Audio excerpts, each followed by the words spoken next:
This episode is going to be applicable to all because we're talking about what happens when we're tested, how we can deal with being in the storm, managing the storm. And I say that it's applicable to everyone because every single person, scholar, layman, man, woman, rich, poor, is tested with something. So we want to talk about tests, difficulties, hard times. And when we were having a discussion, we wanted to talk about it in the context of qadr, what has been written. So I mentioned that everyone is tested with something. And I think sometimes you can see a person, they can appear to be succeeding and achieving and even just smiling, kind of bubbly, help, even being that they can be a giver and be in a position of helping people, but they could be going through a really, really difficult time. And when we go through a really difficult time, our faith can be tested. We can feel lost, confused, sad, depressed, experience a range of emotions.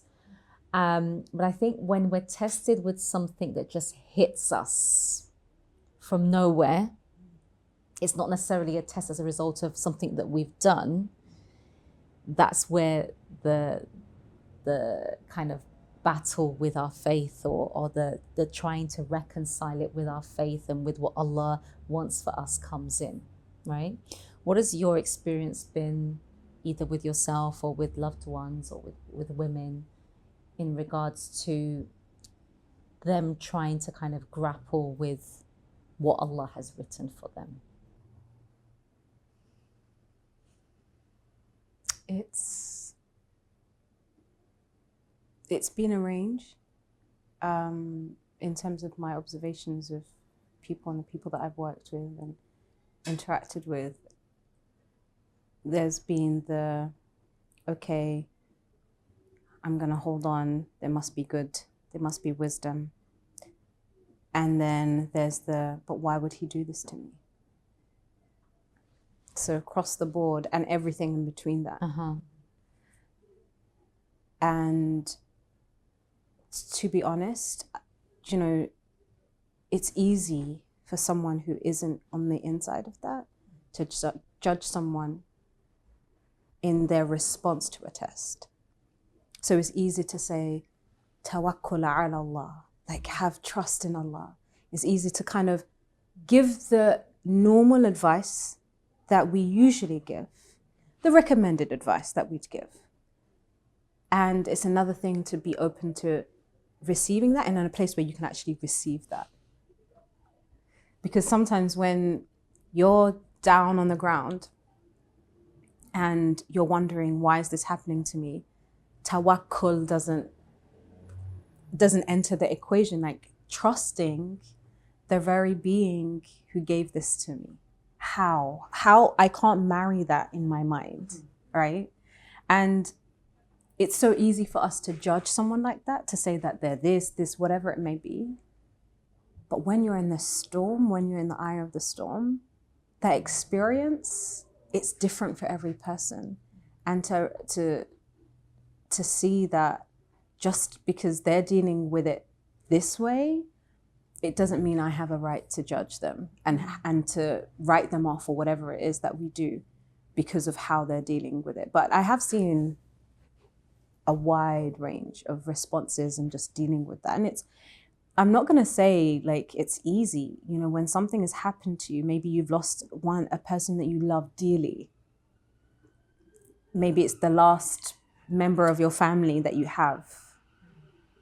And you just, that immense feeling of loss, you know. But it is also an invitation. You know, a test is an invitation to draw close to Allah. You know, I see it that way anyway, that it's always, but it can knock someone's relationship with Allah badly. Yeah. I think to add to what you're saying, how you were saying that you've seen both sides of the spectrum where people can be like, you know, maybe they have the the experience to know that this is eventually going to play out, so they just have to hold on, or are they the wisdom versus people who feel really knocked by it and they're not sure what they believe right now? And I think also those can be steps along the same path. At this stage, it's confusing and you're unsure and you don't know what's happening. And maybe at a later stage, you can look back at the beginning in retrospect and see wisdom and understand. And it's like you go through the process.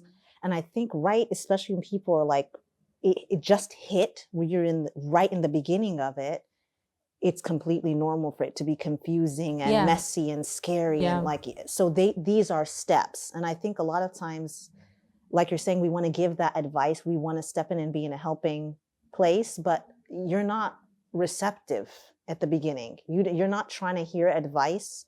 Sometimes you need to hurt and process and you go just through need what you're someone going to through. carry you. You need space. You need someone to hold space. You need safe space to express yourself without being judged or bombarded or told what to do or having someone try and solve it for you or judge you. You just need space. And I think, I speak about myself first, we're not formally trained in holding space.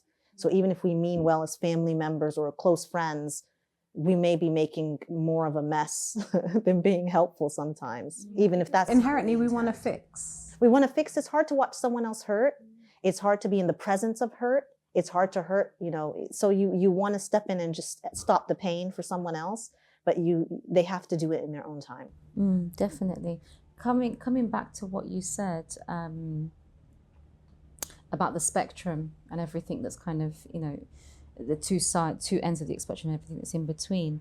I think, and what you said, Sumayah, that when you're in the thick of it, when it's just started, or, it's kind of, it's at its peak, you can't do anything but just survive, day to day, moment to moment. You're just getting through it. You're dealing with the bombardment of emotions and you're just trying to make sense of where you're now at. I'm talking about those tests that just come from nowhere and just throw you off course, right? So you're just trying to ground yourself and actually see what's going on. And you may not be able to, like you said, draw dots between what's happened and see the wisdom of Allah in it. But I think every test brings us back to that. Yes, we have to grapple with our emotions. Yes, we have to find our feet and stand up. But eventually, the medicine for the test is pausing and realizing, okay, hold on a second. I'm going through this. Who brought this to me? Who brought this to me? And why has he brought this to me in this form, at this time in my life, with these people right now? And when we take that time to reflect, to really deeply ask ourselves those questions and to answer them honestly, we can begin to see his wisdom in it. And that it could be linked to a lesson that we need to learn. But often a major test is a gift in that it's the one thing that's going to get us on our face on the prayer mat. It's the one thing that's going to increase us in making dua. It's the one thing where we're going to have to, cry out to Allah, that we realize that, no one is going to be able to help me with this except him. It's almost like the test comes to you. It's almost like Allah is giving us a direct line right here. Contact me, communicate with me, implore. What about for those people who see it as a sever? Yeah, severing the ties with Allah. As this thing here is just the thing that's gonna cut me from Allah. So there are those people who can make that connection. That this is, however long it takes them to make that connection, there are some people who can eventually get to that place where they can make that connection, that this is an opportunity to connect with Allah. But for some people, they never get there. They never get to the point of being able to see, reconcile that this was from the Lord of the worlds as an act of mercy in the way that I can't fathom it to be an act of mercy, but it is, right? There are some people who will be like, surely he can't love me. That goes back to the relationship they have with Allah. That goes back to their perception of who Allah is. Okay, and we know the famous hadith Qudsi, I am as my servant thinks I am.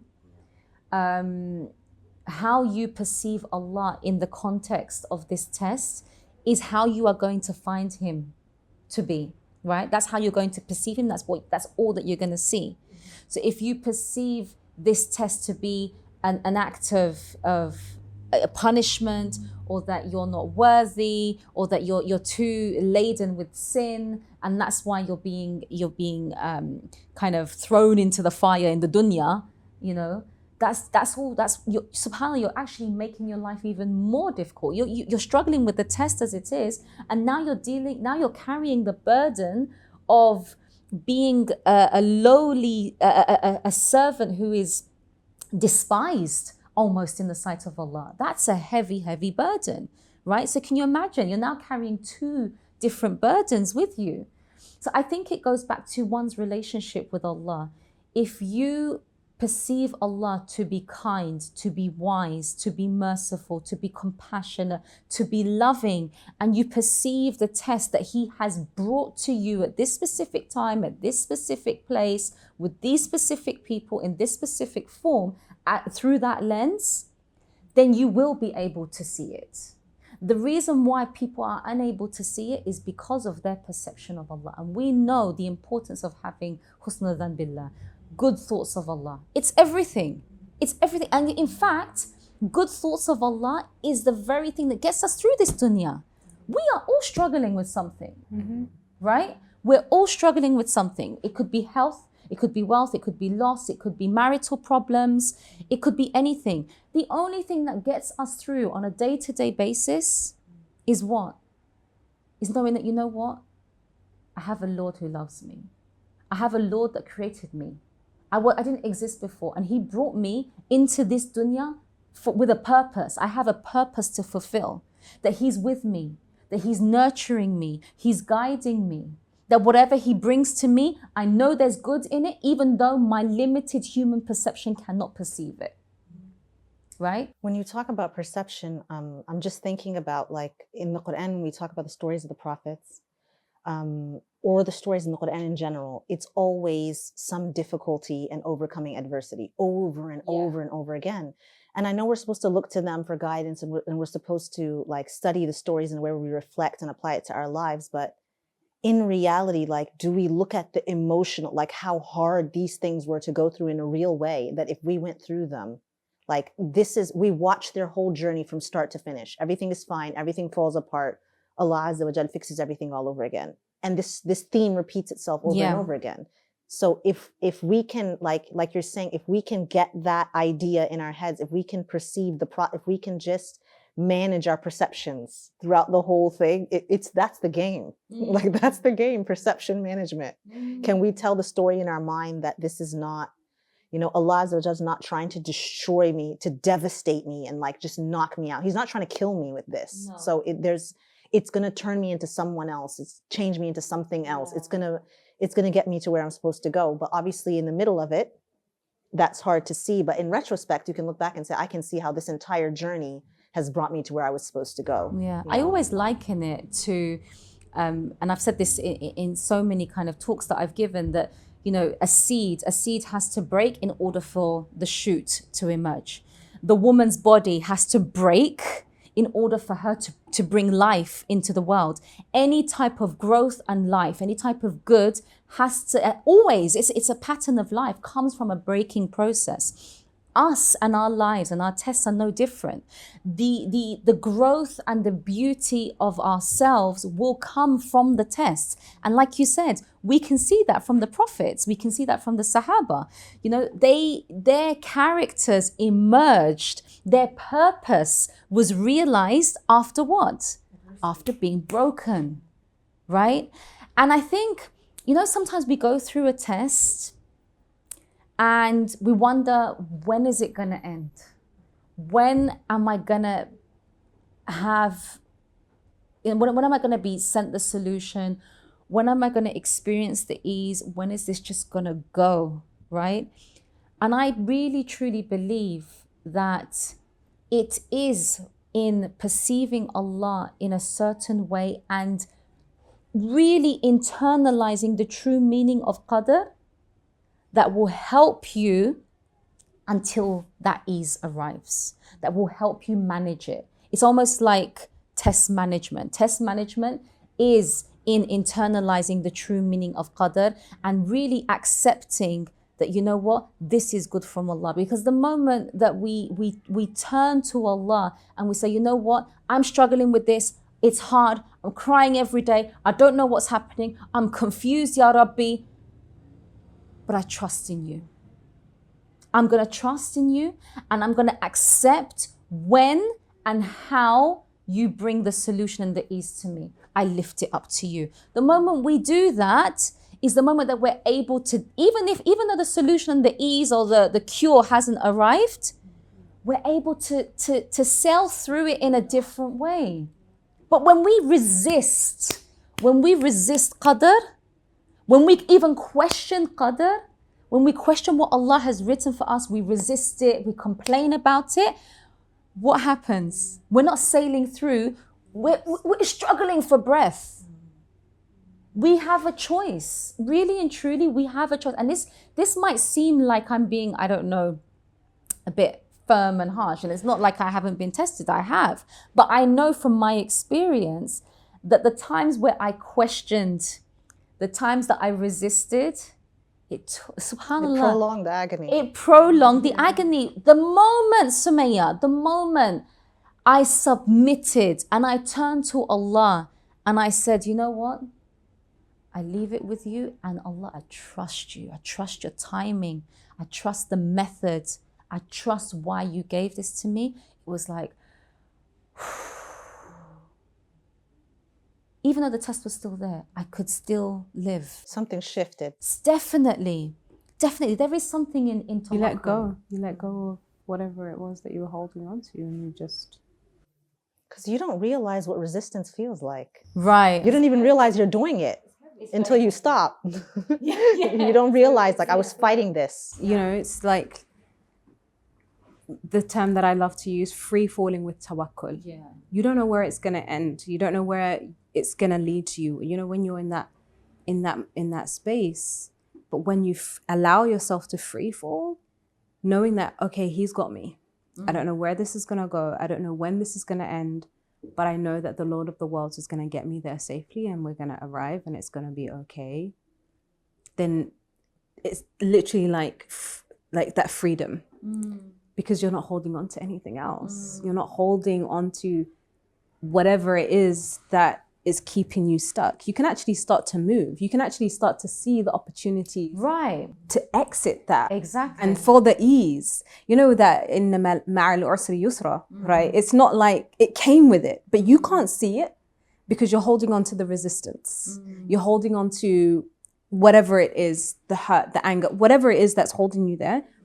And it's when you let that go that you start to see the opportunities for ease. Yeah. That's when the opportunities for freedom, the opportunities just to breathe a little bit better and easily, even despite what is going on, because you could still be in the raging storm, but because you've let go of all of that baggage, it's easier it's not like you're wearing like 30-ton boots. You can actually start to move.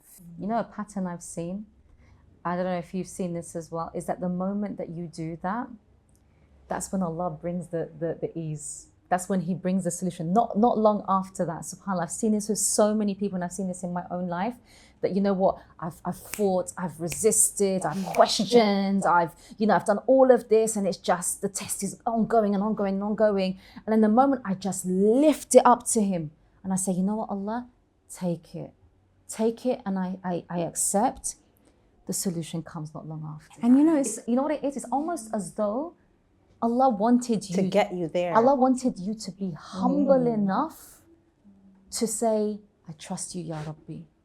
I trust you. And you know, sometimes it's not even like the solution wasn't there. It was right there. Sometimes it was right there. It's it was right, and that's why inna ma'al usri yusra, like it was right there. But maybe in that moment, before that moment, you wouldn't have even been able to receive it. Do you know, subhanAllah, there's talking about the story of Musa alayhi salam when he comes to, the water and they're behind them and they want to cross and everything. And he doesn't know where they're like, we're going to be caught. We're done, and the fact that the solution to part the water was his staff, Right, and his it was in his hands. hand the whole time, and you think that Allah Azza wa Jal just lets you know that this is it, this is the solution, but it was with us all along. Yeah. And you were just thinking we're done, and when you turn to Allah, you have your solution, And when you want to elevate that, like the solution is always there. It's just that we're holding on to whatever we're holding on to. Do you know what that reminded me of? I sent out one of my pieces of writing. I think it was a short quote. And a sister came back to me and she said, and she's been tested with something for over 20 years, okay? Over 20 years. And it's just shifted after 20 years of battling with this test. And again, it's something that's like not in her hands. It's in relation to a loved one. She read this quote that I had written. And then she said to me, I'm not sure if this applies. I'm not sure if what we're talking about, if that applies to everyone. I've been asking Allah for years and He didn't bring anything to me. Yeah. Now I know, because I've been in communication with her, that her situation has recently shifted as a result of something she did. And I said to her, you were waiting for what you had created in your own mind as the solution. But subhanallah, I said, what changed? What changed your situation? What changed your situation was you taking action. I said, who allowed you to take that action? Who inspired you to take that action? Who gave you the strength after almost 20 years to take that action? I said, it's from Allah. I said, and that, it reminded me that sometimes I don't know if it's from a place of unconscious arrogance or just wishful thinking, that we in our minds create the perfect image of how the solution should come, when it should come, how the ease should come, in what form, with what person, at what time, right? And then what do we do? We traverse the test waiting for that, right? Yeah. Waiting for that, like you said, when in fact all along the solution was with us, or that it's just Allah wanted us to take the step. And in waiting for how you were saying, like, I'm waiting for the ease and it's not coming. When you look back, like in my own experience, when I look back at times where I wished it would just be done, I realized that, like, why did it carry on, another month and another month and another year? And now I see it that if it had stopped at that stage, so if it was resolved 2 years ago, I wouldn't get to, certain things had to click. The other shoe had to drop. Like, it had to make sense. And that divine timing is crucial and critical, and they're all puzzle pieces. They have to fit together. You can't skip steps and you can't skip parts, and it has to play out in that way. Yeah. And what you're saying about the shape of the solution, the outcome, we want it to take a certain form. We want it to, like, we perceive that if A, B, and C happen, I'll consider it resolved. Like, but when it gets resolved, it looks nothing like what you thought it would look like. And often you're astounded. You're like, how? Wow, subhanallah, like how that just happened. And like you said, you join the dots and you realize, oh, so I had to wait.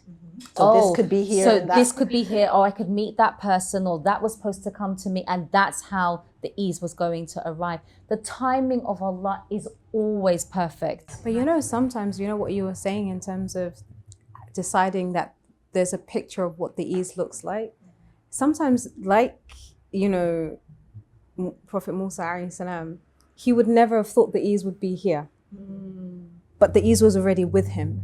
And sometimes the ease is already there, but we've decided that there is the ease. So anything else, we block it off, even as an opportunity for ease, as a means for ease. That it can't be that. It can't be me having to do that. That would solve it. That's too simple. That's too simple. Or whatever, we attach to that, But sometimes it is as simple as, I'm sorry.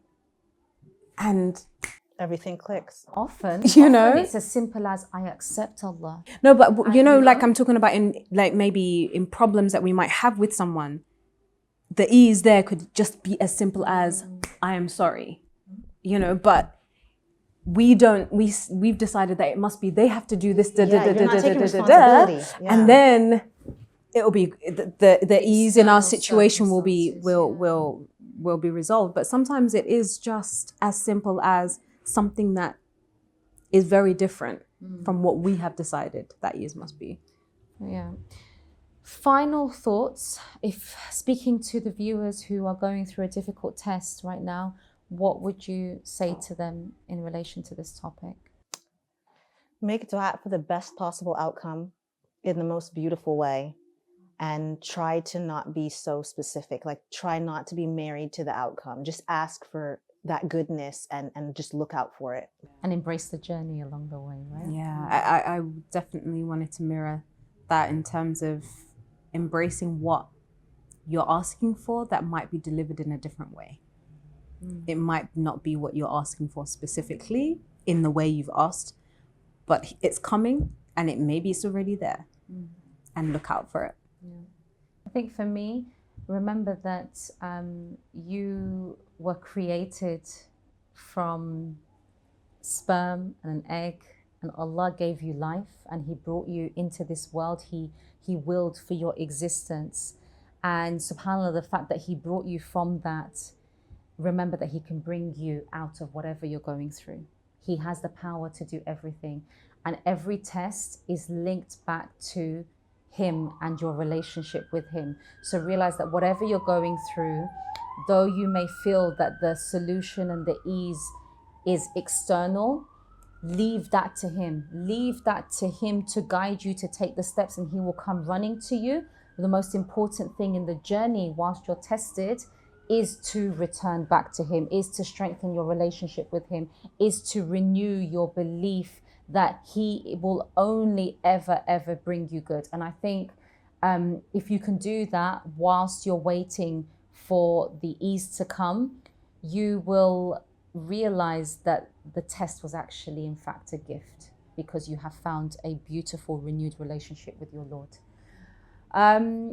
Interesting topic. I would love to carry on speaking about this. Do share your thoughts and comments with us, and we'll see you again in the next episode of Honesty Talk, inshallah. She's growing up in Egypt. As a teenager, before Islam, obviously. Right, friendly, life of the party, little girl. You didn't have a loving, close relationship. She felt that she didn't fit in. That hurt, that breaking of trust. I feel that sadness because she has no idea. She has no idea what's coming. That doesn't have to be your story.